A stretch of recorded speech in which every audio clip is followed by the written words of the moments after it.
Hello दोस्तों, ज्ञान study classes YouTube channel का फिर से स्वागत है। और आज को विषय को लेकर आए हैं पाल वंश, यानी बंगाल का पाल वंश। इसके पहले हम जो है इतिहास को देखेंगे कि यहाँ पर जो है हमारा पाल वंश जो है बंगाल में क्या है, ये हमारा पाल वंश। और हमारा जो है यहाँ पर जो है गुजरात में जो है हमारा गुर्जर प्रतिहार वंश, क्या है, गुर्जर प्रतिहार वंश। और यहाँ हमारा दक्षिण में जो है राष्ट्रकूट वंश है। यही राष्ट्रकूट, ये तीनों का जो है, ये हमारा तीनों का जो ये युद्ध है, ये यहीं पर जो लेकर होता है युद्ध। और ये त्रिपक्षीय, यानी हमारा कन्नौज का त्रिपक्षीय संघर्ष के नाम से जाना जाता है। तो सबसे पहले हम देखेंगे कि जो है हमारा ये त्रिपक्षीय जो संघर्ष हुई थी, ये कन्नौज के लेकर हुई थी, जो हर्षवर्धन के मरणोपरांत जो है यहाँ पर अंधकार का युग हो गया था और यहाँ सच अस्त व्यस्त हो गई थी। इसी राजधानी को पाने के लिए, यानी कन्नौज को पाने के लिए त्रिपक्षीय संघर्ष हुई थी। हमारा प्राचीन भारतीय इतिहास में एक बहुत बड़ा प्रसिद्ध है। और यह हम देखते हैं कि जो कन्नौज को पाने के लिए तीनों वंश के लोग, यानी गुर्जर प्रतिहार वंश गुजरात, राष्ट्रकूट वंश दक्षिण भारत और पाल वंश जो बंगाल का, ये तीनों की निगाहें इसी पर टिकी थी। अगले वीडियो में बताने का हम प्रयास करेंगे। आज हम बताने जा रहे हैं पाल वंश, क्योंकि सभी राजवंशों के बारे में जानकारी प्राप्त कर लेने के बाद हम ये त्रिपक्षीय संघर्ष को अच्छा तरह से समझेंगे। इसीलिए जो है मैंने जो है आज जो है पाल वंश के बारे में आज बताने का प्रयास करते हैं। क्योंकि हर्षवर्धन के मरणोपरांत देखते हैं कि बिहार और बंगाल का जो क्षेत्र है, लगभग एक शताब्दी तक जो है मगध जो था, किसके, यानी मगध उत्तर गुप्तों के शासन काल में था।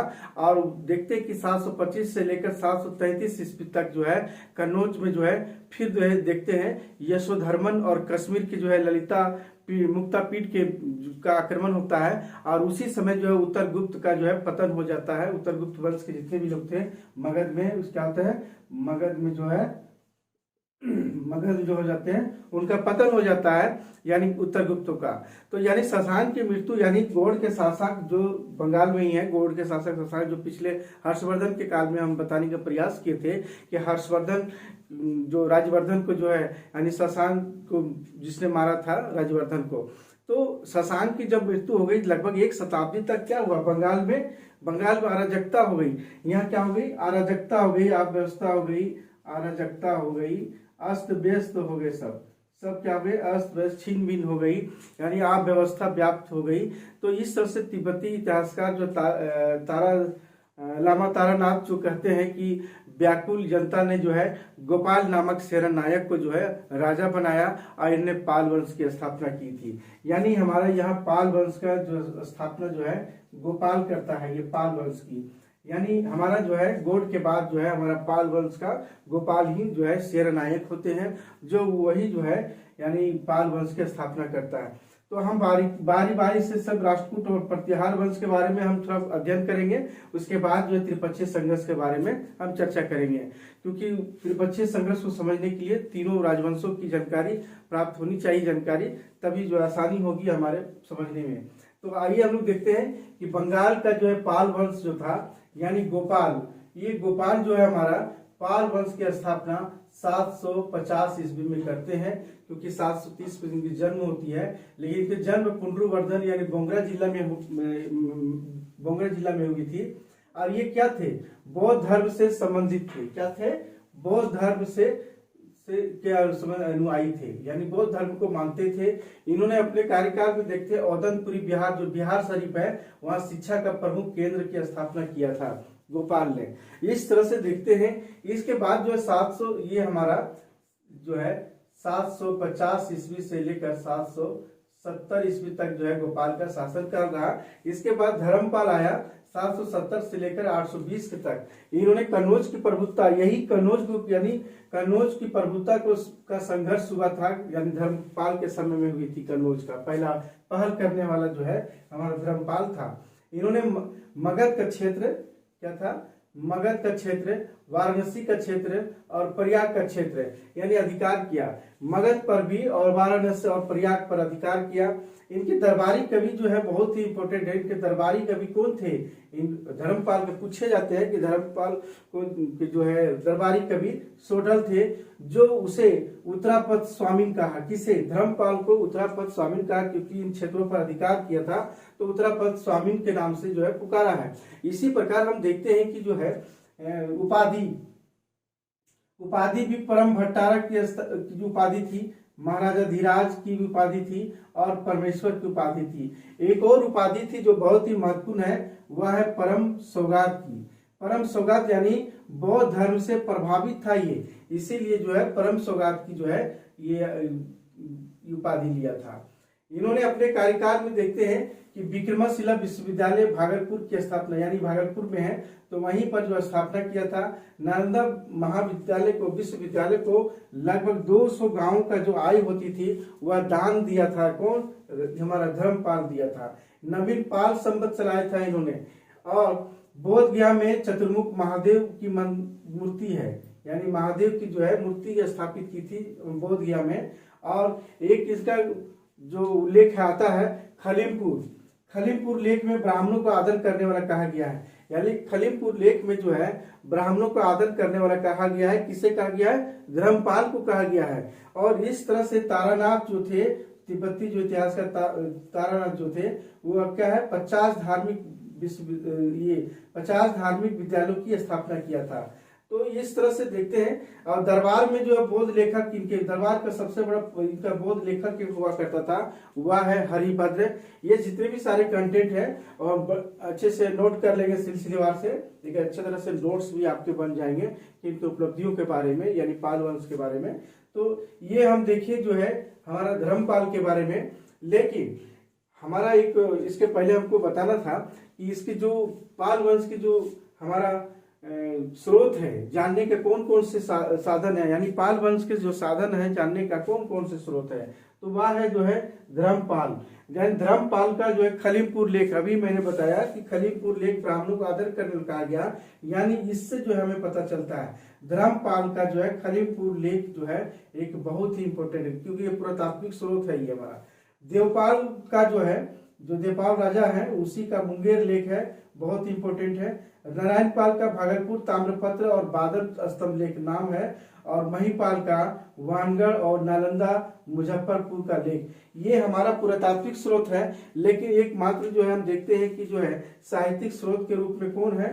साहित्यिक स्रोत में रामपाल के समय में एक संध्याकर नंदी जो इतिहासकार थे, जो उन्होंने जो है संध्याकर नंदी ने जो है रामपाल चरित किया जो है जो ग्रंथ की रचना किया है, जो नेपाल वंश के पूरी जानकारी जो है देने का यही जो है संध्याकर नंदी के रामपाल चरित्र ग्रंथों से पता चलता है।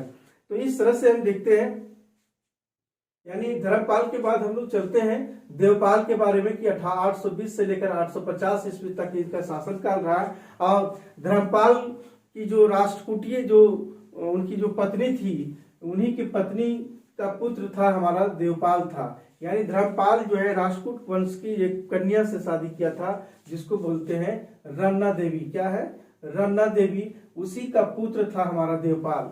और ये भी जो था देवपाल क्या था? ये देवपाल जो है यानी पिता के समान उपाधि धारण करता था, यानी पिता का जो समान उपाधि था वही उपाधि ये भी धारण करता था। इसका साम्राज्य विस्तार किधर था? साम्राज्य विस्तार इधर पूरब की ओर था, यानी इनके साम्राज्य विस्तार पूरब की ओर था। ये इन्होंने हुनों से भी लड़ाई किया, उत्कलों से यानी उड़ीसा गुजरातों से, कन्नौज पर भी आक्रमण किया था। जो प्रतिहार रामभद्र उस समय थे, प्रतिहार वंश के जो राजा थे, रामभद्र को पानी, उसी कन्नौज को पाने के लिए लड़ाई में जो है देवपाल ने भी शामिल हुआ था, जो प्रतिहार वंश के राजा रामभद्र को भी पराजित किया था। इन्होंने जो है दक्षिण पूर्व एशिया, यानी दक्षिण पूर्व एशिया के क्षेत्रों में, जो हमारा दक्षिण पूर्व क्षेत्र का जितना भी ये सब क्षेत्र है, इन क्षेत्रों पर जो है वह संपर्क रखा। जैसे जावा सुमात्रा से प्रतिनिधि जो है वहां से भी जो है मंडल आया था। तो दक्षिण पूर्व एशिया के शासक एक शैलेंद्र वंशीय जो बलपुत्र देव हैं, उन्होंने नालंदा में जो है क्या है नवीन विहार की स्थापना के लिए देवपाल से जो है अनुमति मांगा। यानी इस देवपाल से क्या हुआ, अनुमति मांगा था। देवपाल ने अनुमति के साथ साथ क्या हुआ, नालंदा में 5 गांव का अनुदान भी दे दिया और वहां पर एक वीरदेव को जो है यानी उन्हें अध्यक्ष बना दिया गया। उन्हें क्या किया, उन्हें अध्यक्ष बना दिया गया।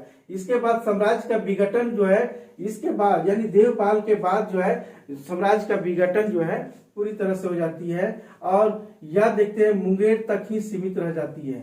यानी हमारा बिहार की जो मुंगेर है वहीं तक सीमित हो जाती है, अब पूरी तरह से यहाँ पतन हो जाती है। फिर अगर हम देखते हैं कि यह जो है पाल वंश का द्वितीय चरण, और यहाँ हम देखते हैं कि जो है ये उद्धारक के रूप में पाल वंश का दूसरा संस्थापक कहा जाता है। यानी ये पाल वंश का जो है दूसरा संस्थापक के रूप में महिपाल आते हैं, जो 988 से लेकर 1038 तक इनका शासन काल रहता है। और इन्होंने जो है बिहार का क्षेत्र, बंगाल का क्षेत्र और तिरहुत, बनारस, ये सब क्षेत्रों पर क्या करता है, अधिकार करता है। और इन्हीं के समय में दक्षिण का जो चोल वंश के जो राजेंद्र चोल का जो है उत्तर भारत का अभियान इस समय होता है। और इसी समय जो है राजेंद्र चोल यानी चोल वंश के राजेंद्र चोल और कलचुरियों के साथ मिल करके महिपाल को पराजित करता है। यानी ये कलचुरियों के साथ मिल करके महिपाल को जो है पराजित करता है। और इस तरह से देखते हैं कि जो है यानी महिपाल का अंत होती है। इसी तरह एक और नाम आता है, जयपाल आता है। और जयपाल का भी हम देखते हैं कि वह भी कलचुरी नरेश जो कर्ण जो थे वह भी पराजित करता है जयपाल को। इसी तरह जो है ये छोटे छोटे राजा के रूप में फिर से आते हैं, यानी बिगरापाल तृतीय आते हैं, जो उनका कार्यकाल जो है 1055 से या 1070 ईस्वी के बीच रहा है। और वह कलचुरियों और चालुक्यों के आक्रमण से सुरक्षित रखा था। यानी जो बिगरापाल था, जो क्या था, वह बिगरापाल तृतीय आया। इसके बाद क्या हुआ, तृतीय आया। और वह क्या है, लोगों से यानी चालुक्य और कलचुरियों को जो है आक्रमण से राज्य को सुरक्षित रखा। इन्हें कलचुरी नरेश कर्ण की पुत्री यौवन श्री से विवाह किया था, क्योंकि इनके पिता जो जयपाल था, जयपाल के समय जो है कर्ण ने पराजित कर दिया था जयपाल को। लेकिन बिगरापाल से प्रभावित होकर जो है कलचुरी नरेश जो है कर्ण की जो है अपनी पुत्री को जो है यौवन श्री से यानी विवाह करा दिया। इससे क्या से यौवन श्री से जो है क्या किया, विवाह किया। और इस तरह से देखते हैं कि जो है इस समय जो है इसके 3 पुत्र हुए थे, महिपाल जो है द्वितीय, सूरपाल और रामपाल। लेकिन विडंबना यही रही कि इस समय जो है तीनों भाइयों के बीच में जो संघर्ष प्रारंभ हो गई और महिपाल ने दोनों को कारागार में अंतिम रूप से डाल दिया गया।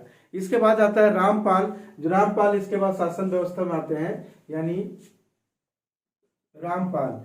तो रामपाल जब आते हैं तो इसके समय में क्या होता है कि ये भी जो है केवट जाति के जो नेता है वह भीम को पराजित किया और राष्ट्रकूटों की मदद से। यानी वह केवट जनजातियों को पराजित किया था, यानी केवट जनजातियों को जो था पराजित किया था। लेकिन इसका सहयोगी कौन क्या किया, राष्ट्रकूटों की मदद से ही किया था। कामरूप और संपूर्ण बंगाल को जीता था, यानी पूरे क्षेत्र को, यानी कामरूप और बंगाल का क्षेत्र को पूरा रामपाल ने जीत लिया था। इनका दरबारी कवि कौन था, इनका दरबारी कवि संध्याकर नंदी था। क्या था, संध्याकर नंदी जो रामपाल चरित की जो किया है, जो पाल वंश का जो है स्रोत के रूप में जानकारी का एक साधन है हमारा साहित्यिक स्रोत के रूप में।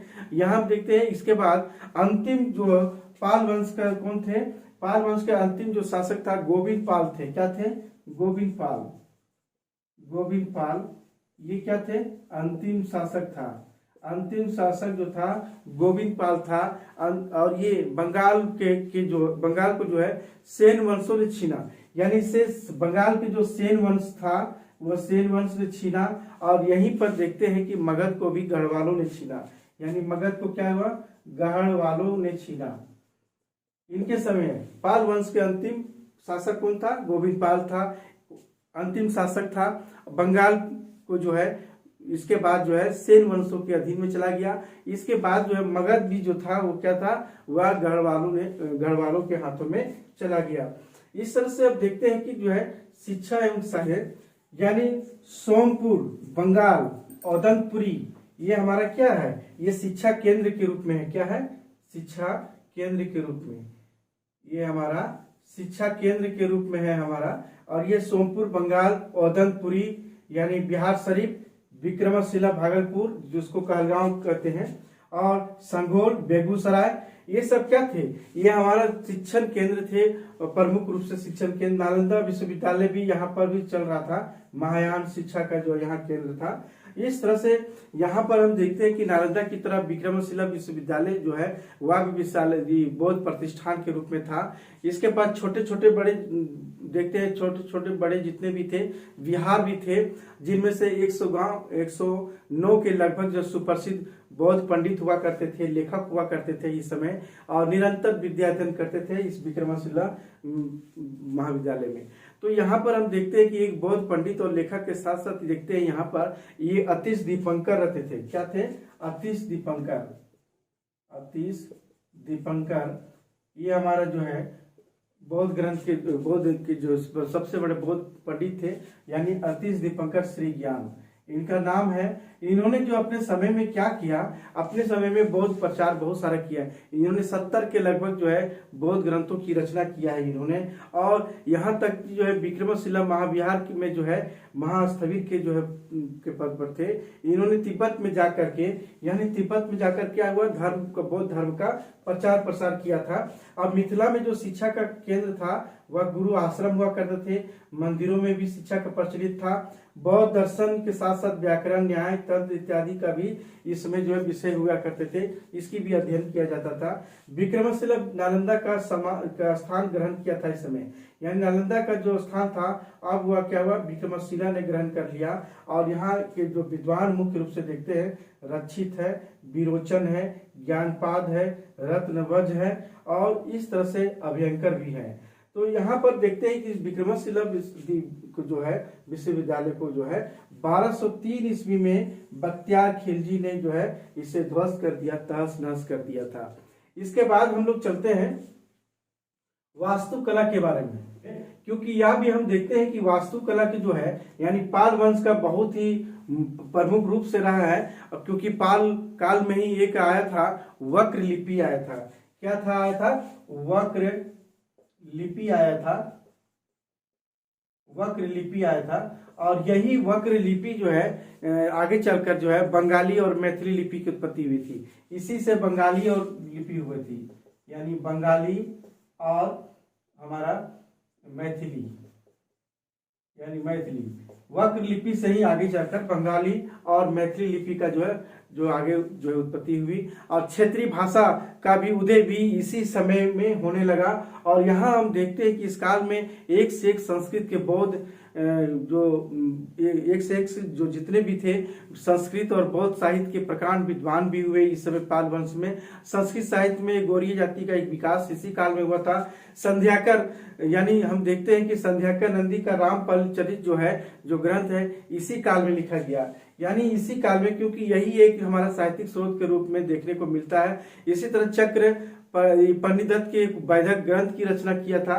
यहाँ पर देखते हैं कि जो है पाल वंश इसी समय जो है पाल वंश काल में ही हुई थी। बहुत सारे से वैदिक का, जैसे वैदिक ग्रंथ की जो चक्र पन्नीदत्त थे इसी काल में हुई थी। यहाँ तक हम देखते हैं कि जो है हरिभद्र, भगदेव भट्ट और राहुल भद्र, कल्याण रक्षित, वज्रदत्त, ये सभी महाकवि थे और महाकाव्यकार भी थे। तो इस तरह से इस काल में जो है देखने को मिलता है। कला के क्षेत्र में देखते हैं धर्मपाल के समय धीमान और पटल, देखते हैं कि यहाँ पर रामपाल क्या काशी में सैकड़ों भवनों और मंदिरों की स्थापना किया था। इनके सहयोगी के रूप में स्थिरपाल और बसंतपाल इनके सहयोगी भाई थे जो इन्होंने सहयोग किया था। इन्होंने जो है रामपाल ने रामावती नगर की स्थापना किया था, यानी बसाया था, और यहाँ पर बहुत सारे से भवन और मंदिर बनवाए थे। गया में भी देखते हैं विष्णुपथ मंदिर, यहाँ अर्धमंडप बनवाया गया। गया में ही देखते हैं बादेश्वर मंदिर और माहेश्वर मंदिर का स्थापना किया गया। यानी हम यहाँ पर देखते हैं कि जो धर्मपाल के समय में, यानी धर्मपाल के समय में धीमान क्या है, धीमान और विपतपाल, जिसको बिठपाल बोलते हैं, प्रसिद्ध शिल्पकार के रूप में था। एक विशिष्ट कला शैली का इन्होंने जन्म दिया। इस कला शैली में हम देखते हैं काले पत्थर की मूर्तियां बनाई जाती थी। एक नवीन शैली का जो है इजाद किया था इस समय, एक नवीन शैली का, वह था बंगाल बंग शैली। प्रश्न पूछे जाते हैं कि पाल वंश में किस शैली का जो है इजाद हुआ था। बंगाल भंग शैली। जो तारानाथ जो इतिहासकार है वह क्या कहा, पूर्वी भारतीय शैली इसे कहा। मूर्ति कला जो विशेष शैली के बनने लगे थे और चिकना और काले रंग की मूर्तियां बनने लगी थी। इसी तरह हम देखते हैं कि बहुसंख्यक जितने भी सारी मूर्तियां मिली है वह मिली है कलकत्ता, पटना, बोधगया, राजगीर, कुर्कीहार जो भागलपुर है, दिनाजपुर, पहाड़पुर इत्यादि में जो है मूर्तियां मिली इसी समय। यहाँ हम देखते हैं कि गया के पास यहाँ पर जो कुर्कीहार में जो मिला है वह जो धातु निर्माण का प्रधान केंद्र था। ये क्या है, धातु निर्माण का प्रमुख केंद्र था। राजमहल के जो काले पत्थर और गया के काले पत्थर से मूर्ति बनाई जाती थी। राजमहल की जो पहाड़ियां हैं और हमारा जो है गया के जो काले पत्थर से ही मूर्तियां बनाई जाती थी। और इस तरह से देखते निर्मित जो है बहुत सारे से मंदिर बनाए जाते थे। और यहाँ देखते इस काल की सबसे बड़ी विशेषता क्या है, मूर्ति प्राय ऊंची चौकी पर और कमलासन जो है मुद्रा में दिखाई जाती थी, यानी ऊंची चौकी पर जो है बैठा जाता था। इस समय देखते हैं अष्ट संहिता, प्रज्ञा प्रमिता और महासितारा का चित्रकला देखने को मिलता है। बाल काल का सुंदर चित्रकला देखने को मिलता है। पाल चित्रकला बौद्ध धर्म से यानी बौद्ध धर्म की वज्रयान शाखा यानी तंत्र मंत्र से जो है प्रभावित था। तो इस समय देखते हैं कि वास्तुकला के क्षेत्र में जो है पालकालीन जो है पाल युगीन जो है बहुत ही महत्वपूर्ण जो है स्थान रखता है। इसीलिए आज हम देखें कि जो है पाल वंश के गोपाल से लेकर जो है हमारा जो गोविंद पाल तक देखे, उसके बाद जो शिक्षा साहित्य का भी जो था और हमारा वास्तुकला के क्षेत्र में देखे। अब हम जो है इसका अगला जो है बताने का प्रयास करेंगे, यानी प्रतिहार, गुर्जर प्रतिहार वन और राष्ट्रकूट वंश के बारे में चर्चा करेंगे। इसके बाद ही जो है ये त्रिपक्षीय संघर्ष के बारे में हम चर्चा करेंगे। तो आज की क्लास यही समाप्त करते हैं।